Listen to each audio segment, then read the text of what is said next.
Olá, igreja, boa noite. É Pastor Mário. Estamos de volta para continuar a nossa reflexão do dia de hoje, dia 16 de agosto, dia do Jovem Batista. Mais uma vez, meus parabéns a todos os jovens. Um beijo grande no seu coração. Vamos orar? Senhor, louvado seja o teu nome. Te damos graças, Pai, pelo dia de hoje, pelos jovens da tua casa, pelos adolescentes da tua casa. Estamos no dia do Jovem Batista, já tivemos o dia dos adolescentes. Esse mês de agosto é o mês deles, Pai, dos jovens e dos adolescentes. Eu te peço, por favor, abençoa muito a vida de cada um deles. Pai, esteja fortalecendo seus corações, suas mentes, nesses tempos que nós estamos vivendo atuais, dias difíceis, dias de pandemia, dias, Seu Pai, de guerras políticas, ideologias, muitas perseguições ao teu povo, muitas dificuldades, cada vez mais o mundo oferecendo para eles coisas agradáveis aos olhos, desejosas, prazerosas, mas são todos caminhos, Seu Pai, que levam à destruição, porque são contrários à tua vontade, à tua palavra. Eu te peço em nome de Jesus, fortalece a tua juventude, fortalece, Pai, os teus adolescentes, guarda-os, proteja, firma-os, Seu Pai, cada vez mais e mais na tua palavra. Eu te oro, te agradeço em Jesus Cristo. Amém. Pela manhã começamos a nossa reflexão, cujo tema é o jovem e seus relacionamentos. Para isso, lemos o texto de Colossenses, capítulo 4, os versos 5 e 6, que eu vou fazer agora a leitura novamente. Diz assim a palavra do Senhor: Portai-vos com sabedoria para com os que são de fora, aproveitai as oportunidades, a vossa palavra seja sempre agradável, temperada com sal, para saberdes como deveis responder a cada um. Repetindo então, portai-vos com sabedoria para com os que são de fora, aproveitai as oportunidades, a vossa palavra seja sempre agradável, temperada com sal, para saberdes como deveis responder a cada um. Relembrando, pela manhã falamos, o jovem e seus relacionamentos. Em primeiro lugar, o jovem deve ter com seus relacionamentos sabedoria, saber se portar diante aos seus relacionamentos. Lembrando que o princípio da sabedoria é o temor ao Senhor. Ele deve viver uma vida saudável junto com aqueles com quem ele se relaciona. Não deve viver uma vida destrutiva, mas saudável, e para viver uma vida saudável, ele deve estar pautado na palavra de Deus, ele deve ser influência e não ser influenciado, deve evitar algumas coisas, né? Acho que eu não cheguei a dar um exemplo prático, mas algumas coisas que a gente deve evitar é muita intimidade, às vezes num namoro, que não vai trazer um testemunho aos de fora saudável de acordo com a palavra de Deus. Em segundo lugar, ele deve aproveitar as oportunidades, porque as oportunidades muitas vezes são únicas. Por que eu digo isso? Muitos jovens querem, depois que se convertem, querem se afastar dos seus antigos amigos, deixar tudo que fazia anteriormente, se isolar, e ele, quando faz isso, ele perde a oportunidade de levar salvação aos que estão de fora. A gente não deve perder oportunidade, a gente deve levar a palavra de Deus falando para eles e testemunhando para eles dessa vida saudável que eu falei no outro ponto, né, de a gente se portar com sabedoria, essa vida saudável onde a gente é influência e não é influenciado, onde a gente transmite para as pessoas uma vida saudável que elas não conhecem, que é uma vida de obediência a Deus. A gente não deve perder oportunidade de testemunhar isso, de falar isso. Muitas pessoas, muitos servos do Senhor na Bíblia, o próprio Senhor Jesus Cristo não perdeu oportunidade, Paulo não perdeu oportunidade de falar do amor de Cristo para Onésimo quando estava preso, e depois ele manda ele de volta lá para Filemon.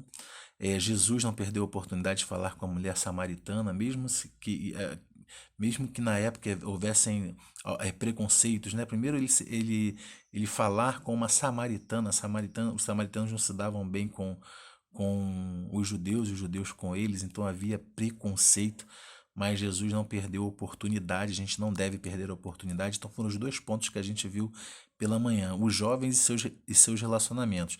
Primeiro, ele deve se portar com sabedoria diante dos seus relacionamentos. Segundo, ele não deve perder oportunidades dentro dos seus relacionamentos. Em terceiro lugar, ele deve ser agradável. Você deve ser agradável com as pessoas com quem você se relaciona. Você deve ser agradável. Pastor, o que é isso, ser agradável? A palavra de Deus diz assim, ó, a vossa palavra seja sempre agradável, sempre agradável. Lá no finalzinho do verso ele diz assim, para saberdes como deveis responder cada um. Então, o que é ser agradável, pastor? Me explica melhor aí. Bom, ser agradável é não se colocar perante o outro como superior. Eu falei que você tem algo saudável a transmitir, mas não é por isso que você vai se portar assim, como alguém muito superior ao outro. Ninguém gosta disso. Ninguém gosta de um sabe-tudo, do cara que se acha muito, que quer sempre parecer superior aos outros. Pelo contrário, as pessoas até afastam esse tipo de pessoas delas. Né? Então uma palavra agradável em primeiro lugar é isso, é não se colocar como uma pessoa superior, né? Dizer coisas certas nas horas certas. Tá? As pessoas, mesmo no mundo, sabem reconhecer os amigos de verdade, aqueles que sabem falar para ele, puxar a orelha no momento certo. Não é aqueles que ficam só floreando tudo, dizendo que está tudo bom, tudo bonito.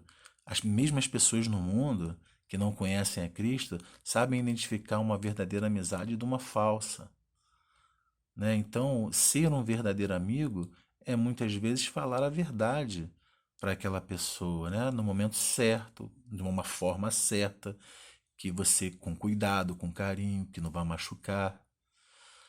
Né? Porque a própria verdade em si já vai machucar um pouco, já vai fazer ele cair em si. Mas ele vai sentir também o teu cuidado, o teu carinho em saber falar com ele ou com ela. Então, isso é ser agradável, é respeitar a posição do outro. Mesmo que a gente saiba que é contrário à palavra de Deus, saiba que você tem um limite para falar da palavra de Deus. Você deve respeitar a posição do outro.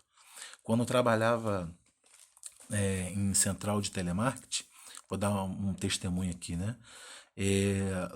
Era uma central muito grande, né? Era uma central 24 horas, então ela funcionava em todos os momentos e era um número muito grande de pessoas, eram umas 300 baias de pessoas trabalhando ao mesmo tempo, então haviam muitas pessoas ali que eram homossexuais, né?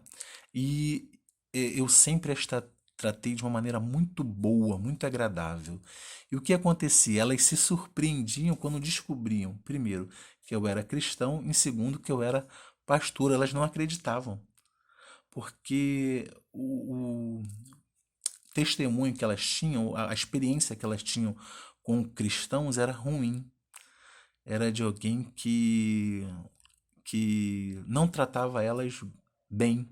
E eu tratava elas muito bem, a ponto de ter muitos amigos ali homossexuais e nunca os discriminei por isso, mesmo sabendo que a homossexualidade é um pecado colocado na palavra de Deus como algo que não é para o homem, ok?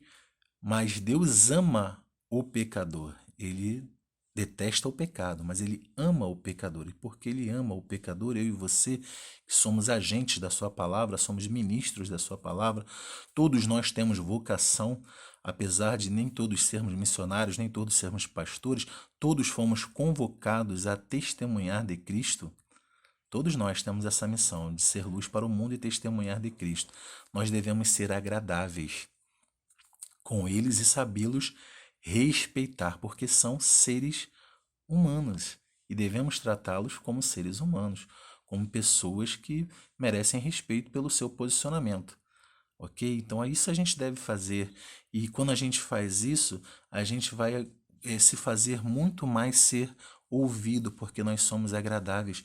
E Paulo está recomendando isso aos Colossenses, que a gente seja agradável, que a gente tenha a palavra certa, saiba colocar essa palavra né, no momento certo, que a gente tenha sabedoria. E tudo isso vem pedindo ao Espírito Santo para nos conduzir. A gente deve pedir ao Espírito Santo que nos conduza no trato, no posicionamento, na conversa.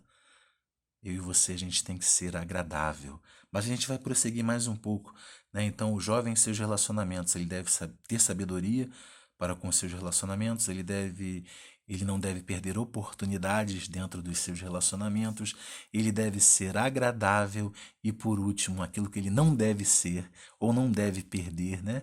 Ele não deve fazer nada e nem deve ele não deve fazer nada onde ele vai perder a sua identidade. Então, ele não deve perder a sua identidade como cristãos, né?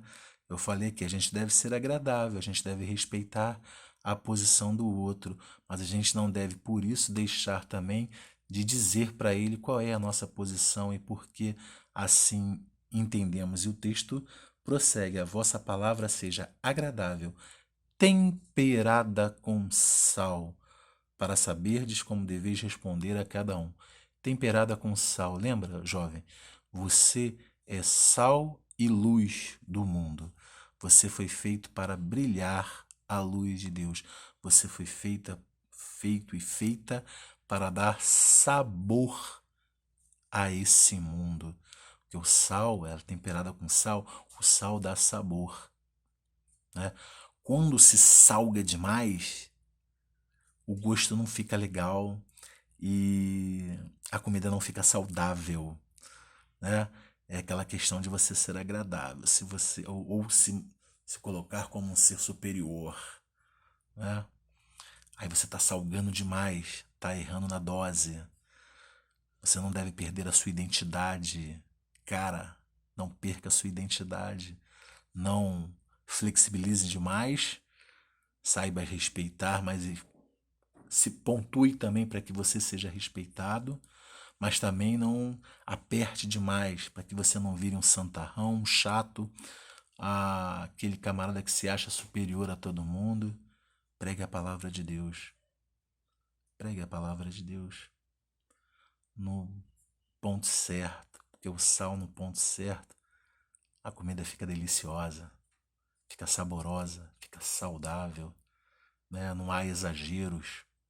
Eu e você, a gente não deve perder a, a nossa identidade como cristãos, como filhos do Deus vivo, como aqueles que amam a Cristo, que um dia se entregaram a Ele, porque Ele se entregou por nós, morreu na cruz pelos meus e os seus pecados. Ele é o Cordeiro de Deus. A gente não deve perder essa oportunidade de sermos reconhecidos como cristãos, pequenos cristos. A gente não deve perder a oportunidade. Quero voltar àquela história que eu contei no início. Lembra? O jovem saiu da igreja, a Bíblia na mão, do culto da noite, tinha que percorrer um caminho que levava até a sua casa. Nesse caminho que ele passava por um ponto de prostituição, e lá no meio do caminho, na calçada, ele encontra uma jovem muito maquiada, pouca roupa, sensual demais, prostituta, e ele escuta Deus falar no seu coração: fala com ela do meu amor, fala da minha graça, fala da minha salvação. Mas naquela Bíblia interna, como é que eu vou chegar a ter uma prostituta? Ele desobedece a Deus, vai para casa. No dia seguinte ele se arruma, vai sair para trabalhar, estudar, não sei, agora não me lembro totalmente como é que era essa história. E quando ele sai, ele tinha o hábito sempre de ler as manchetes dos jornais que estavam penduradas na banca de jornal, e lá na primeira página ele lê assim: prostituta morta misteriosamente. E ele olha a foto e o local onde aconteceu o crime era aquela mulher, e ali naquele local onde ele passava sempre, é, ele lê aquela notícia e ele fica sentindo no seu coração ah, um grande pesar por não ter atendido a voz de Deus e ter ido lá falar com aquela mulher, né, ser relacionado com ela, não no sentido sexual, já que ela era uma prostituta, mas no sentido de demonstrar para ela o amor que Cristo tem por ela, falar para ela das maravilhas de Deus. A gente não deve se isolar do mundo. A gente tem que ter cuidado com alguns caminhos que a gente percorre. A gente não deve se isolar do mundo, porque o mundo precisa da palavra de Deus, o mundo precisa do meu e do seu testemunho. Jovem, seja luz nesse tempo, seja sal nesse tempo. faça a diferença, viva uma vida saudável e leve aquilo que é saudável para todos os seus amigos, suas amigas, com aqueles com quem você se relaciona que não conhecem Cristo ainda. Um beijo grande no seu coração, que Deus abençoe a sua vida.